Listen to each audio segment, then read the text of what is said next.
Welcome to the Bitcoin Boomer Show. Here's your host, the Bitcoin Boomer himself, Gary Leland. And welcome to the Bitcoin Boomer Show. I'm your host, Gary Leland, known as the Bitcoin Boomer, and that's because I'm old.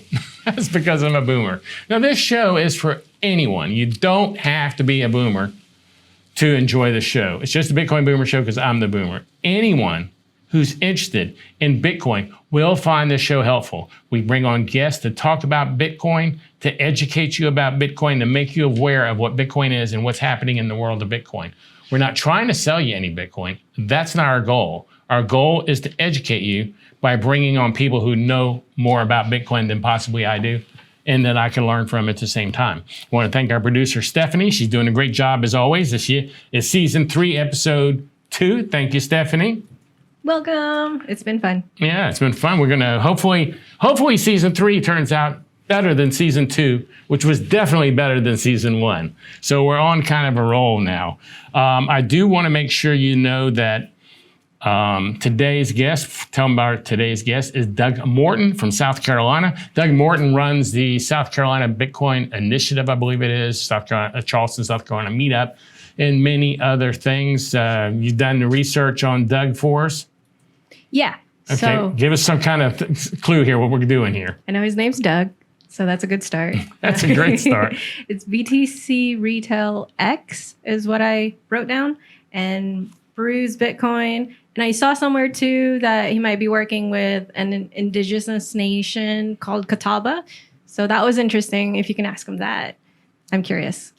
That sounds like a good thing to ask him about. I'm sure that has to do with the fact they can bring Bitcoin and use Bitcoin however they want to because they're a sovereign nation, just like other tribes and other parts of the country have casinos, where in Oklahoma, for instance, casinos are illegal, but sovereign nations can have casinos. So I'm sure maybe they're working on the same angle on that. That'll be an interesting topic for sure.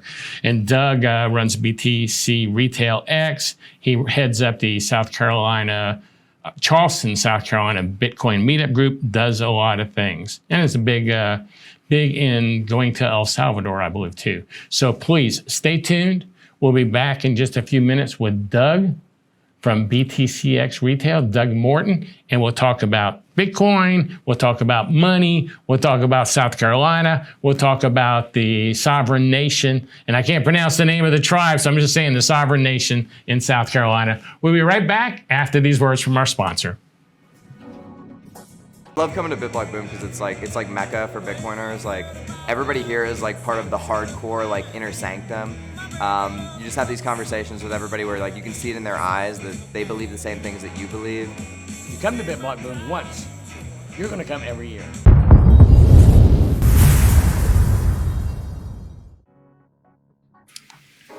Hello and welcome back to the Bitcoin Boomer Show. As I said earlier, I'm your host, Gary Leland, also known as the Bitcoin Boomer.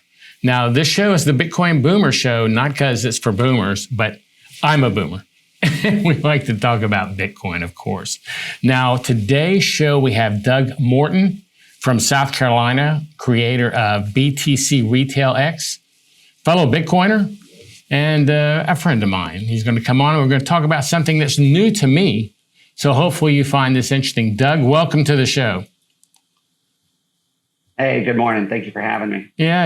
I hope things are going well for you guys there in South Carolina. You got a lot going on there, a lot more than a lot of other states, and you seem to be right in the middle of it. Before we get into all that, though, please give everybody like a short bio, a rundown of who's Doug Morton.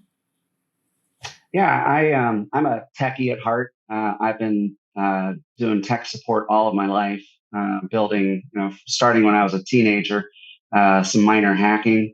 And running a bulletin board system way back in the day on a modem, and then started building computers. And quickly, I got hired by AT&T as one of my first tech jobs in support, and then just started building skills over the years throughout all that time. So I've been doing it for 30 years now, and started getting into Bitcoin around 2017, and just everything revolves around tech and Bitcoin for me now, from private, personal, as well as public and business orientations. So anything I can do, I'm all in if it's tech and Bitcoin. We got a lot in common there. I got into tech and e-commerce in '96, so almost 30 years ago. And I got into Bitcoin in early to mid 2017. And now everything I do is Bitcoin related. So we followed kind of a similar path. I just followed it at an older age than you, I guess. But we were on the same track there for sure. That's why we probably get along so well. We've experienced a lot of the same things in life as time has gone by. How did you find out about Bitcoin? What was your orange pill moment? Well, I think back in early 17, during the bull run, I had heard of Bitcoin and pretty much put it to the side. I think I didn't know anything about it. And so I started going down the altcoin route, mainly because it was cheaper.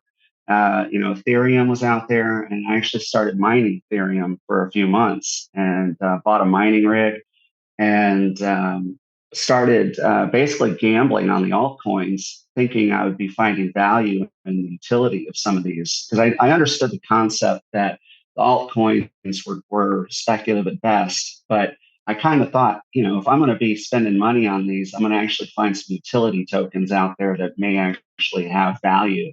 Not really understanding, the whole scene, but just trying to find, okay, back in the gold rush, in California, it was the shovel makers or the shovel sellers that were making money. So I figured I'd do the same thing, find utility providers. And every one of them got wrecked. They got scammed. They got hacked. They got their coins got stolen. And one of them, I remember, it was like $300,000 got taken out by some hacker. And he basically tried to blackmail the company, or not really blackmail, but say, hey, I found a bug in your system. I'm going to take the $300,000. You'll need to pay me 30, and I'll give it back. And then he would, just that kind of black hat stuff, as well as your programming is only as good as the experience of your developers. And so I was never really comfortable with it. And I started doing day trading of coins too, and that was horrible at best because you're spending so much time trying to find, do research on these tokens, hoping to find one that works. And it ended up, I was looking at a monitor every hour. I'd be waking up in the middle of the night looking, okay, what's it doing in China right now? 2 a.m., 5 a.m., whatever, just trying to keep up.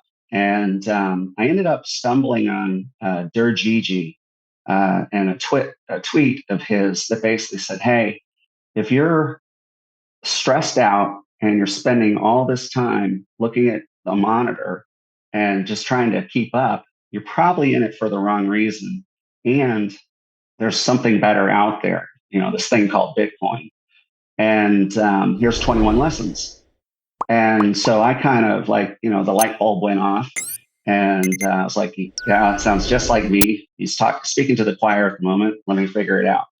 And as soon as I read his 21 lessons, I was all in. I was in the rabbit hole and started just researching everything else.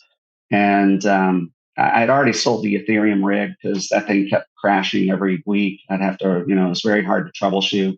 The coins just kept getting ripped off. And so then I started all in trying to learn more about Bitcoin, trying to buy it, figure it out. I wasn't mining it at the time, and just trying to learn more. So that's basically my orange pill. I have a lot of thanks and gratitude for Gigi for basically putting that light bulb moment in my head.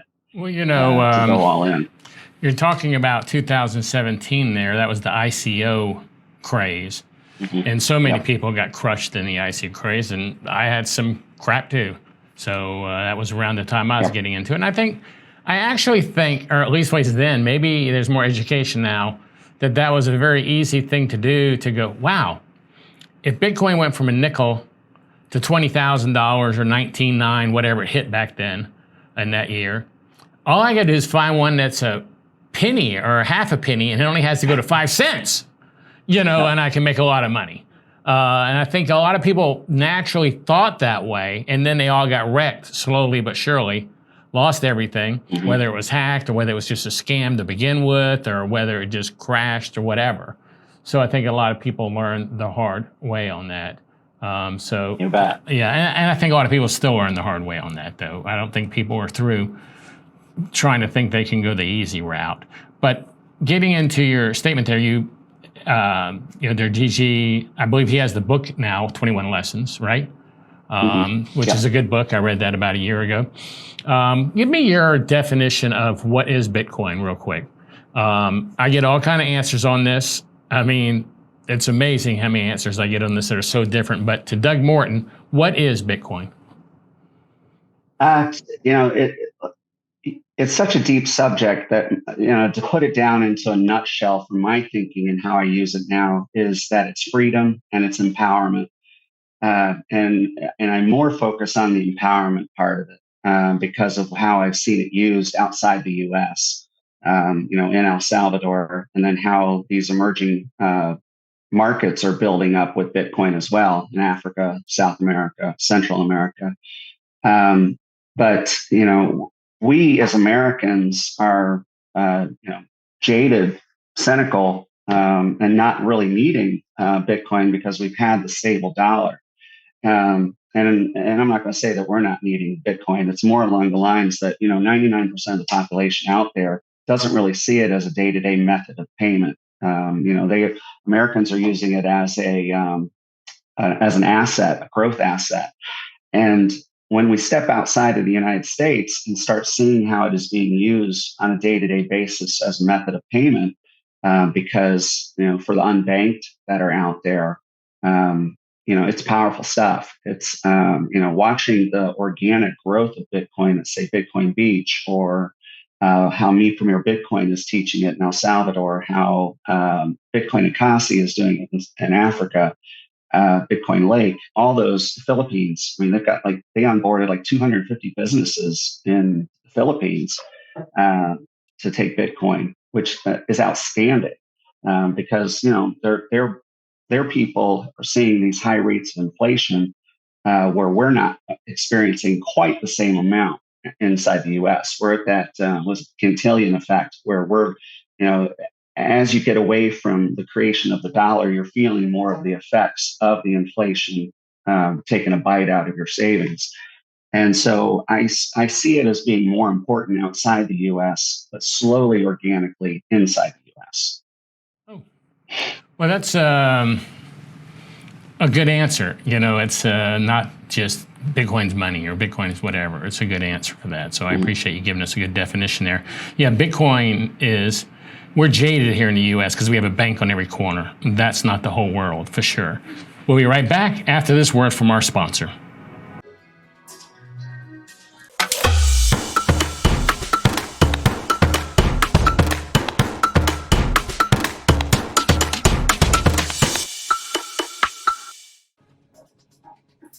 And welcome back to the Bitcoin Boomer Show. I'm your host, Gary Leland, the Bitcoin Boomer, joined today by Doug Morton out of South Carolina.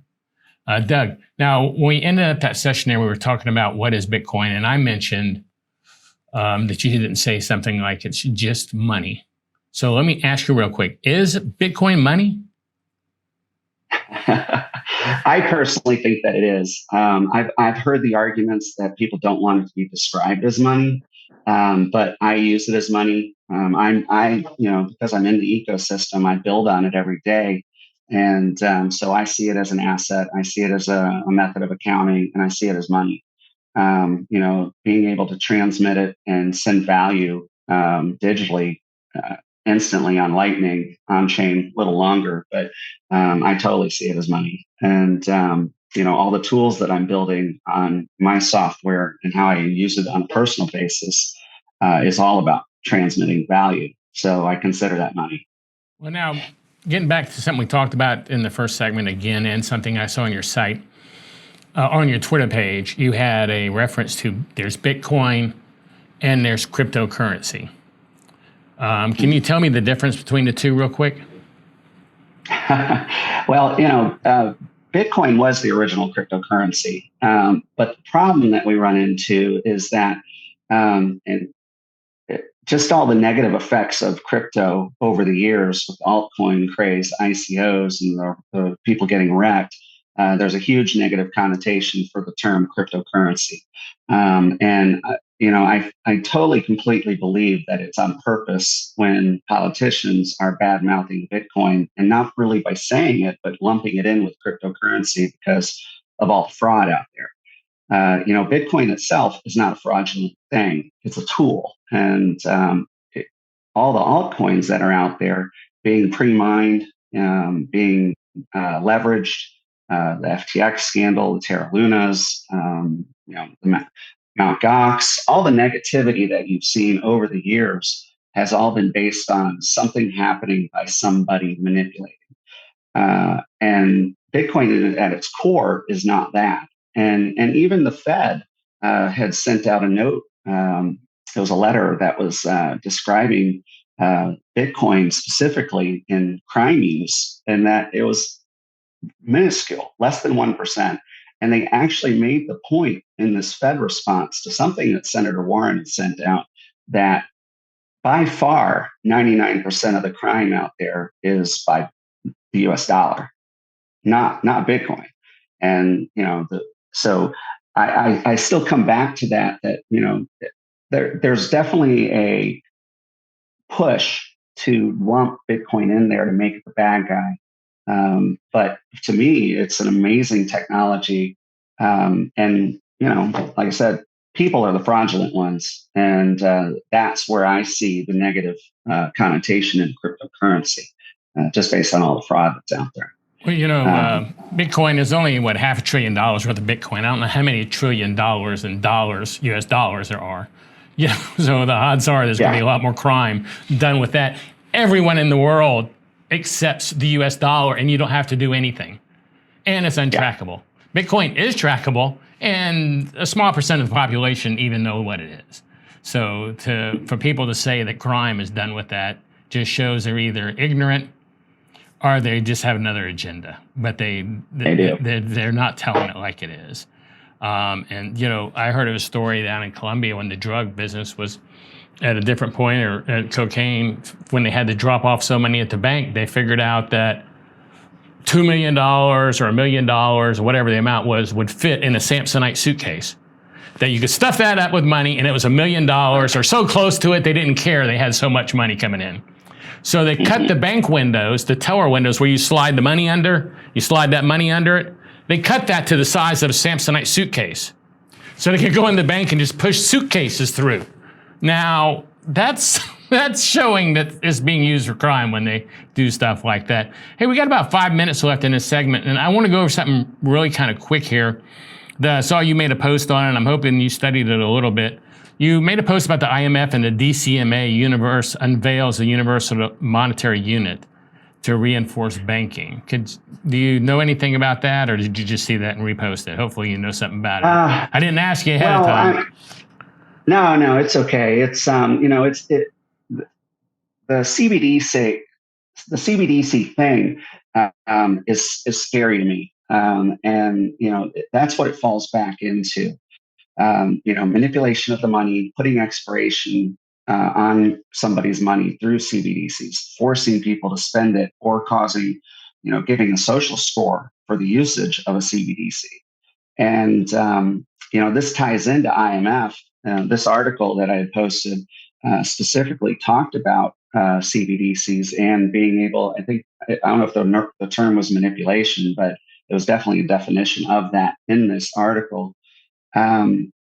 Where it's scary because they actually put in that letter out by the IMF saying that it was going to be AI powered. And artificial intelligence right now is only as good as the data that goes in it, and it's biased, which IMF is biased as well. And I've written many articles over the years regarding IMF posts and how they're so negative about Bitcoin, and that they regurgitate the same stuff over and over and over. And primarily it focuses on the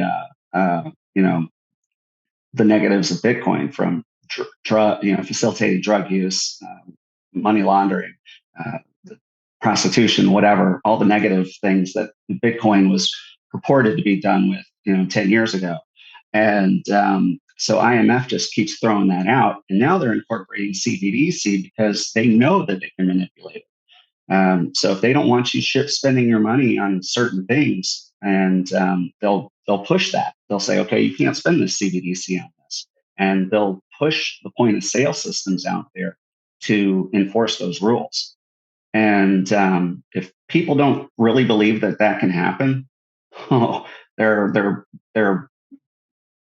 pretending. They're an ostrich. They're with their head in the sand. So this article, basically, they tell you what they want to do. I mean, it's in that article that they want it AI powered, and they want to be able to manipulate currency for whatever central bank needs are wanted. So I find the whole thing scary. I find it extremely scary. I'm wondering when that comes out, do you have to take dollars down to the bank and cash them in, or do you just you're going to spend what you have and then you're not going to get any more after a while? You know what I mean? There'll be an expiration date on it. There'll be, dollars are no good, paper dollars are no good after January the 1st, 2026 or something like that. And then everything's tracked. So if they don't have enough tracking already, that is kind of like the ultimate tracking that they can have, and then they can turn off your money if they don't like you're doing, like Canada did with the Canadian truckers. They were protesting, lawful protests as far as I would think in the U.S. Just because you don't like the way they were doing it doesn't mean it wasn't a protest, and then they just froze all the money in their bank account. I've talked to people from Canada who didn't have a problem with that. They said, yeah, they were causing trouble. They needed to have their money frozen. And I'm going, dude, that's not like a good start point, a good thing to let happen at all. Yeah. Well, the Canadian thing, though, it comes back down to culture. So, 275 years ago in the United States was formed, we had the Bill of Rights. But people were going to Canada way back then who weren't really, they weren't patriots. They were, Britain's, loyalists, and as well as French and, a couple other nationalities that went up there. So they didn't have the same Bill of Rights thinking up there. And, but, when these Canadians are protesting, and I think that there's kind of a joke going on there, is that Canadians, because they're one of the nicest nationalities out there, that their protesters were incredibly nice. I mean, they're giving coffee and donuts to policemen on the front line. And, but when their money was frozen, rich people in Canada took their money out of the banks at that point, because they're like going, holy cow, these people are freezing these protesters and calling them terrorists. That's putting my money at risk too in this country. And so I had heard that basically the money was fleeing out of Canada, and that forced Trudeau's government to unfreeze that money.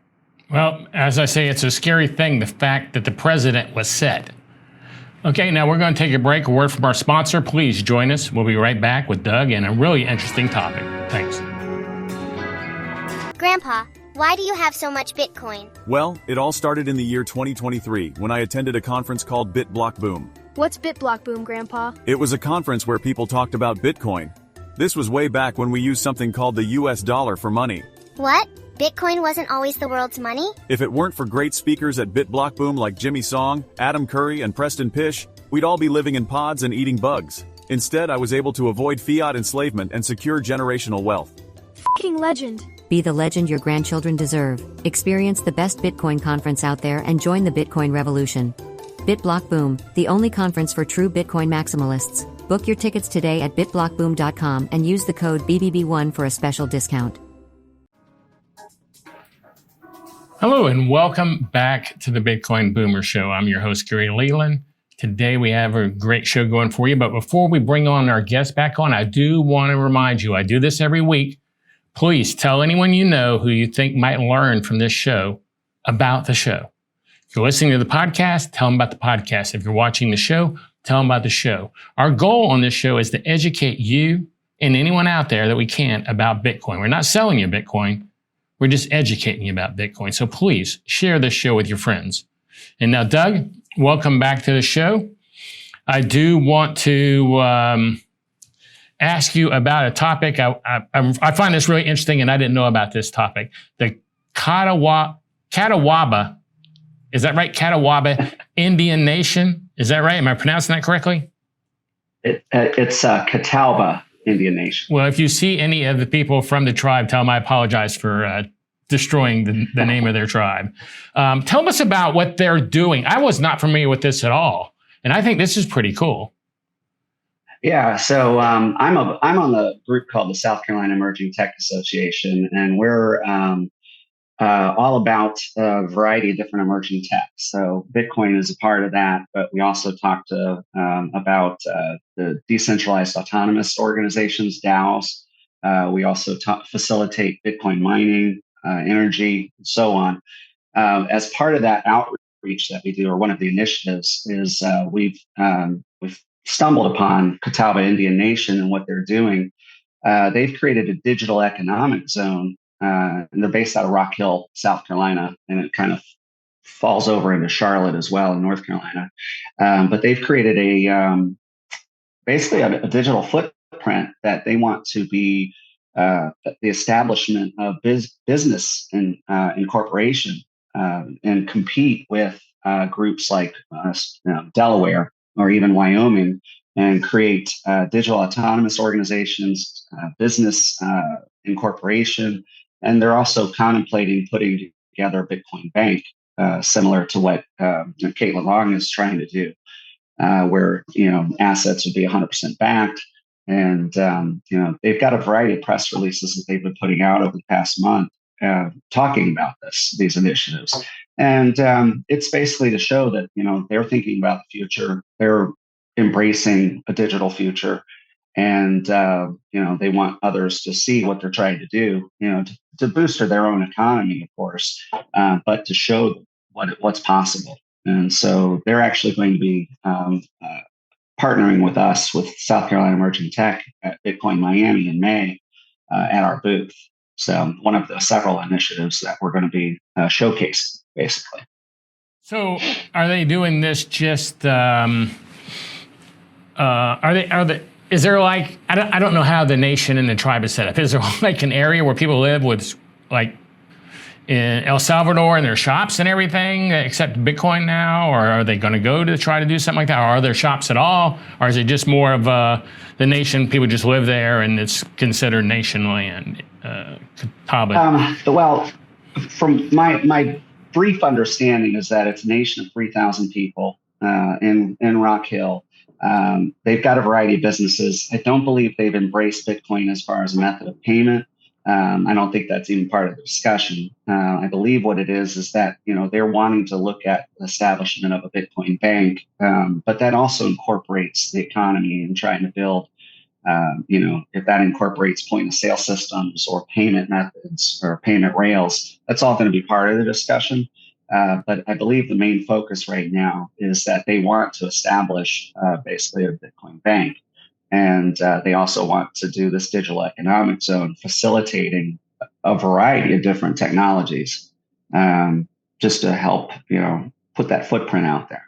Well, I assume, and I said this to you earlier before the show when we were having our pre-talk, I assume this is possible because they follow whatever law of them being a sovereign nation that helps Indian reservations have casinos.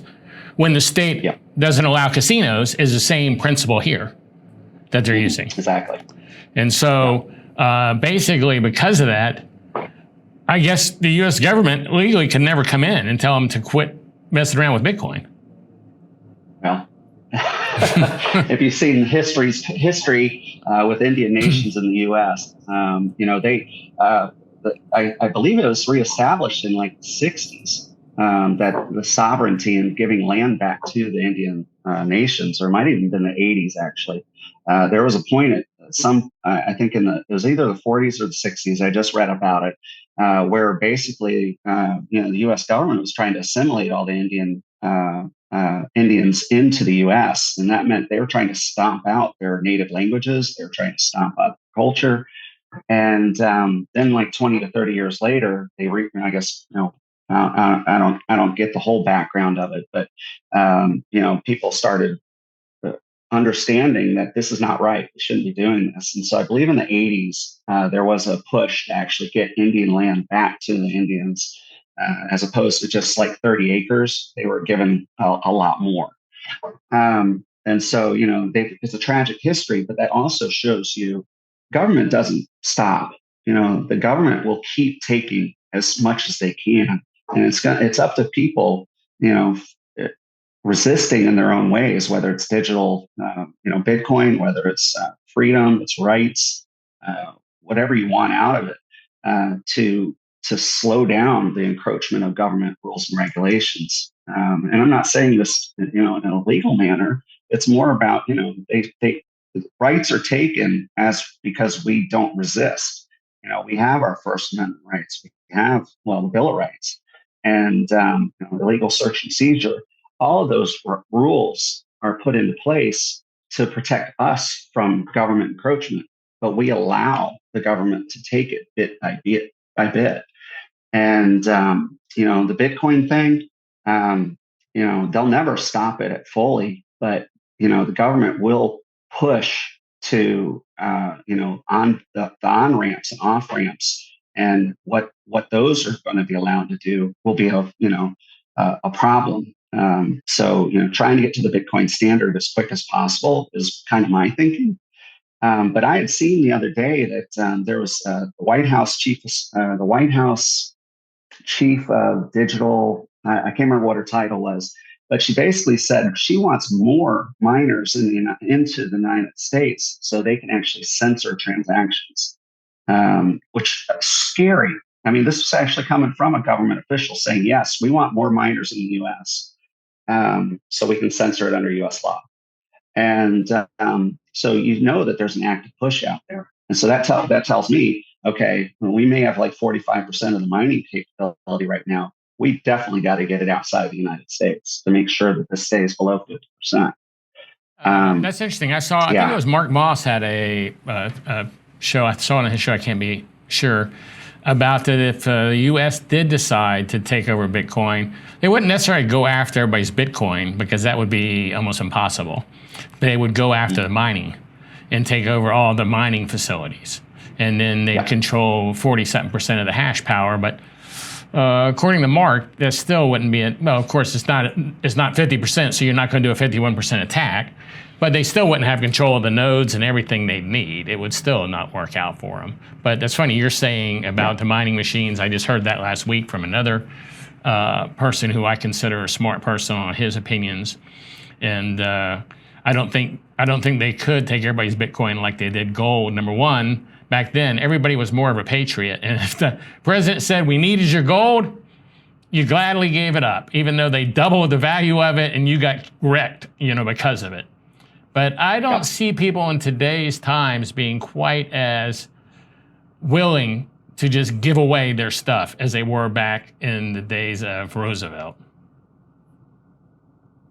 Yeah, I would agree with that because, I was actually I listened to a podcast on this exact subject where, families were, they would have gold and, it would be stored in a backyard or whatever.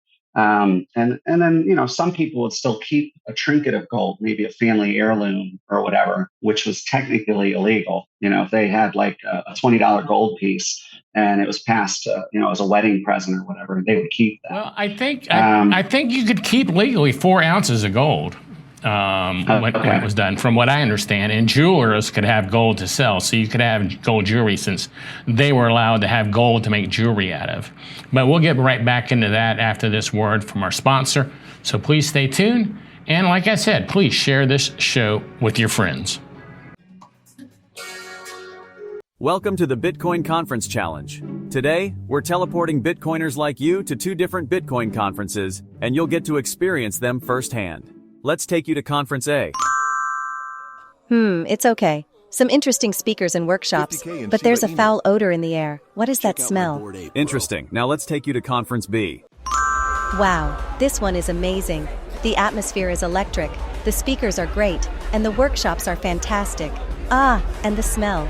It's so nice to fill your lungs with freedom.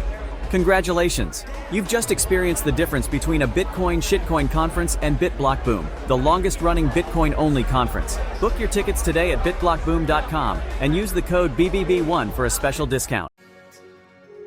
And welcome back to the Bitcoin Boomer Show. I'm your host, Gary Leland. Joined today by Doug Morton. Doug, welcome back. Sorry we had to cut that off there in the middle of that conversation. Yeah, but I'm pretty sure that the average person could keep 4 ounces, because I've heard several people over the time saying when their grandmother turned in their gold, they kept 3 ounces, 1 for each kid, and that you could have 4 or something like that. And I know jewelers, for no doubt, could keep it to make jewelry out of it, because not only did I see that, I knew a guy who had you could keep jewelry. He took all his gold in and had like 1,000 rings made. He'd walk around wearing a different ring every day, and he'd sell the ring, so because he had just jewelry technically. I don't know. I'm sure that's one of those things that you would get in trouble for getting around it, whatever. I want to talk about South Carolina a little bit now. First of all, how is the Charleston Bitcoin Meetup group doing? I'm from Charleston, South Carolina, so I joined that to keep up with what you guys are doing there.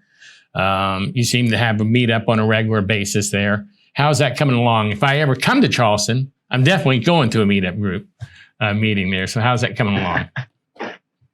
It's good. It's I took over the Charleston Bitcoin meetup must have been a year and a half ago or so, and we used to pre-COVID we would meet at a pizza joint, and it was a social thing, and we'd have 35, 40 people show up once a month.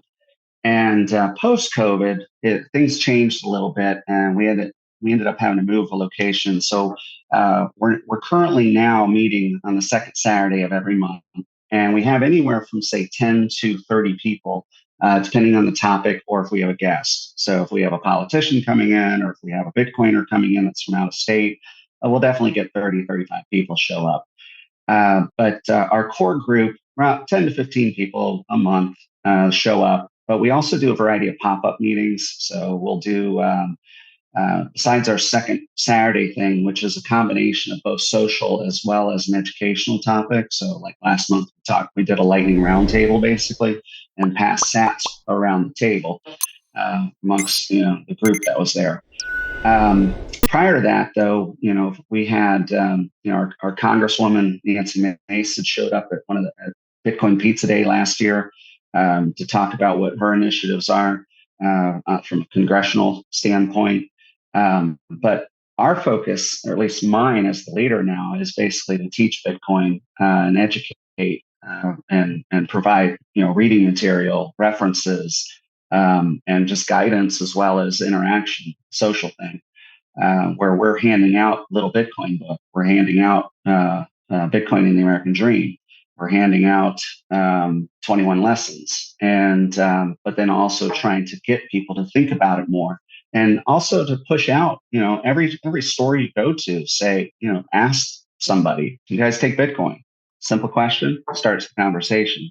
Generally you're going to hear no, and but that starts the conversation where you can say, "Well, why not? Can I show you a couple things?"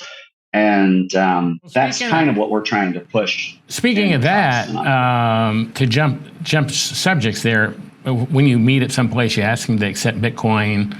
And of course, I've never run into anyone who said, yeah, I accept it all the time. It just doesn't happen. But is that also something where your company, BTC Retail X, falls into play? With a person like that, they say, hey, I'm interested in Bitcoin. Would that be something? Can you tell us about BTCX Retail or BTC Retail X and how that might fall into play in that situation?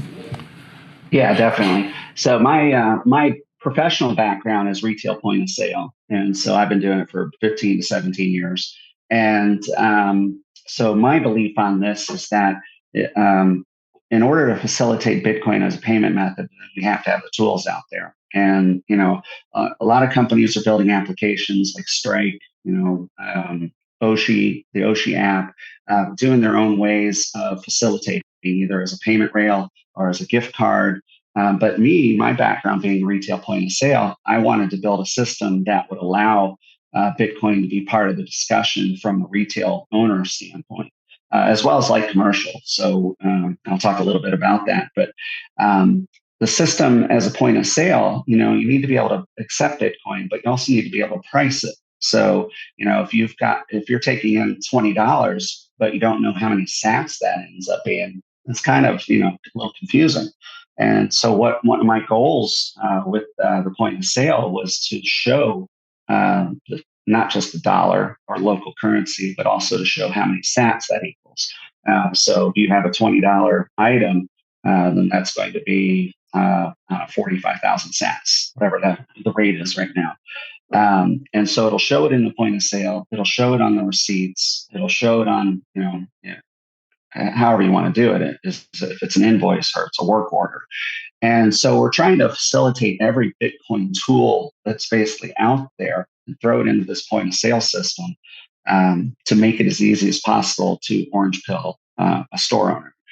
And where that's important is that the point of sale itself doesn't push Bitcoin, but it's definitely a method to say, hey, this is a payment rail where, one of the rules of retail is that you don't let the money walk out the door. And so if you don't accept certain payment methods, if you're not accepting payments on Square or Venmo or Bitcoin, then if somebody doesn't have an alternative, they don't have a credit card for whatever reason, they wanted to offer it on take Cash App, and or for me, take Bitcoin, you're letting that money walk out the door. And because there's so many tools out there right now that'll convert Bitcoin to cash if you want it, and without the capital gains incentive as well, or the bite of the capital gain, because they're transmitting the money instantly. So there's a lot of counter argument to accepting Bitcoin, and we're just facilitating accepting it. And it comes with, like, from what I've seen, when I saw in Naples, we saw each other, you have I don't want to say it's a cash register because it's not, it's Bitcoin, but it's like a register with a printer. And it's not just like people accepting it on their phone. This is like made for retail locations. Yeah, exactly. So it's hardware agnostic technically. So we can put it on any device. So the device that you're showing on the screen now is an Android tablet register. And so I have that in use at a variety of customers now. And it's inexpensive. And so it's, the average system right now, if you used say QuickBooks point of sale, you're going to be spending $4,000 per unit. That's the software, that's the hardware consultation to get it installed. Where this device is basically $600, and you can be self-installed as well as full service installed. So we've got a mobile device that does it as well, and or it can go on your standard desktop PC or standard point of sale system that you see at any register now, any store. Well, from what I saw, it looked like you'd put a lot of work into it, and that it was an amazing thing. And I really believe stores need to get on the Bitcoin bandwagon and the Bitcoin train for sure. And this looks like a way to help them. Hey, we only got like a minute and a half left here. How can people find out about this, follow you, give us everything so people can keep up with what you're doing? Primarily, I am Twitter right now, but I also do NOSTR. But Twitter, my handle is Brews Bitcoin, brew with like a beer, BREWS Bitcoin. And I talk about beer. I'm a fan, and I talk about technology and Bitcoin. The point of sale system is btcretailx.com, and I'm also, it has its own Twitter page, but I'm also with the Charleston Bitcoin group as well. So you can see me on Twitter for that as well. And then it has all my links for NOSTR. One of the cool things that we're looking to implement with the point of sale system is messaging via NOSTR. So it can send invoices over it, it can take payments over it. So if you want to facilitate that kind of new technology, we'll be doing that as well. I'm excited about that. Average person watching this show, they're in the Bitcoin, don't know what NOSTR is. The rest of them have no idea what we're talking about here. So hopefully that comes along soon in a stronger method and more people find out about it. It's kind of like Twitter back in 2004. I remember we kept saying, only if Britney Spears or somebody would get on here, this thing would grow. And I guess people like that got on there and it grew. So we just need to get NOSTR to that point. Doug, I really appreciate you coming on the show today. I look forward to seeing you in Miami. I hope you join us Friday or Saturday for our coffee meetups down there in Miami. But I'll definitely see you, and I want to talk to some people from the Indian Nation in South Carolina. I won't butcher their name again. Thanks for joining us, Doug. And we'll be right back after this word from our sponsor.